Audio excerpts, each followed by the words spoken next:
امریکہ اور اسرائیل کا چولی دامن کا ساتھ۔ امریکہ اور اسرائیل نے اقوام متحدہ کے ادارے یونیسکو کی رکنیت چھوڑ دی ہے۔ دونوں ملکوں نے یہ الزام عائد کیا ہے کہ یونیسکو اسرائیل مخالف تعصب کو فروغ دے رہا ہے۔ دونوں ممالک نے نئے سال کا آغاز ہوتے ہی اقوام متحدہ کے تعلیم، سائنس اور ثقافت سے متعلق ادارے کو باضابطہ طور پر چھوڑ دیا ہے۔ یونیسکو چھوڑنے کا نوٹس ٹرمپ انتظامیہ نے اکتوبر 2017 میں دیا تھا۔ بعد میں اسرائیل کے وزیر اعظم نیتن یاہو نے بھی ایسا ہی کیا۔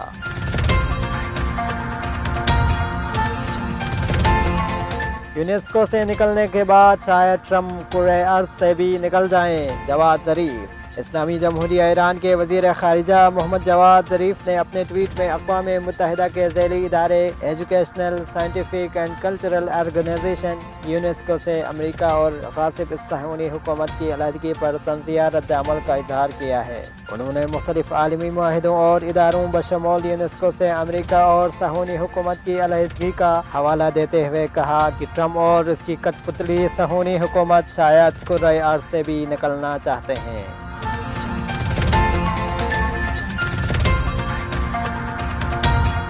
ہندوستان میں لاکھوں خواتین کی انسانی زنجیر۔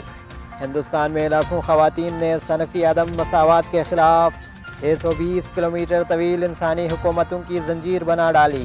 یہ احتجاج ریاست کیرالہ میں قائم سبریمالا مندر میں خواتین کے داخلے پر پابندی کے خلاف کیا گیا۔ احتجاج کے دوران انسانی ہاتھوں کی زنجیر بنانے والی لاکھوں خواتین صنفی امتیاز ختم کر کے مساوی حقوق دینے کا مطالبہ کرتی رہی۔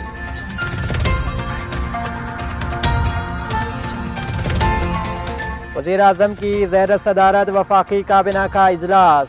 وزیر اعظم عمران خان کی زیر صدارت وفاقی کابینہ کا اہم اجلاس ہوا، جس میں پی پی اعلیٰ قیادت کے نام ECL میں ڈالے جانے سے متعلق معاملے پر نظر ثانی کی گئی۔ اجلاس میں کابینہ غربت کے خاتمے کے حوالے سے کوآرڈینیشن کونسل کے قیام، قائد اعظم مزار مینجمنٹ بورڈ کی از سر نو تشکیل، دبئی ایکسپو کے لیے $50 لاکھ گرانٹ اور نرسنگ کونسل کے ارکان کی تقرر کی منظوری دی گئی۔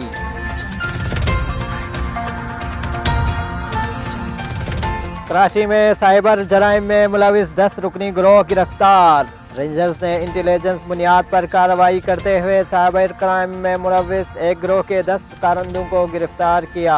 ترجمان سندھ رینجرز کے مطابق ملزمان نیلامی کی گاڑیاں عوام کو سستے داموں بیچنے کا جھانسا دے کر بھاری رقوم لوٹتے تھے اور رقم آن لائن ٹرانسفر کروانے کے بعد موبائل نمبر بند کر کے رپوش ہو جاتے تھے۔ انہیں موبائل اپلیکیشن پر دیے گئے نمبرز اور انٹیلیجنس معلومات کے ذریعے کرنگی، گلشن اقبال اور سرجانی ٹاؤن کے علاقوں سے گرفتار کیا گیا۔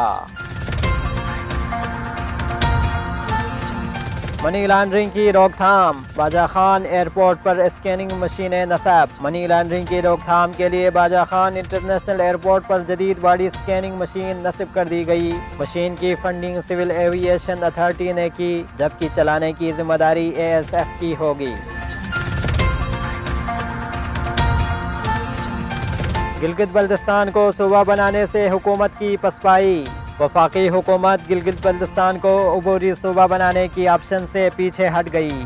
ذرائع ابلاغ کے مطابق موجودہ حکومت نے سابق حکومت کے منظور کردہ گلگت بلتستان آرڈر 2018 میں ترمیم کے لیے مجوزہ ڈرافٹ تیار کر لیا، جس میں گلگت بلتستان کے شہریوں کو پاکستانی شہری تصور کرنے کی شک ختم کرنے سمیت 21 ترامیم تجویز کی گئی ہے۔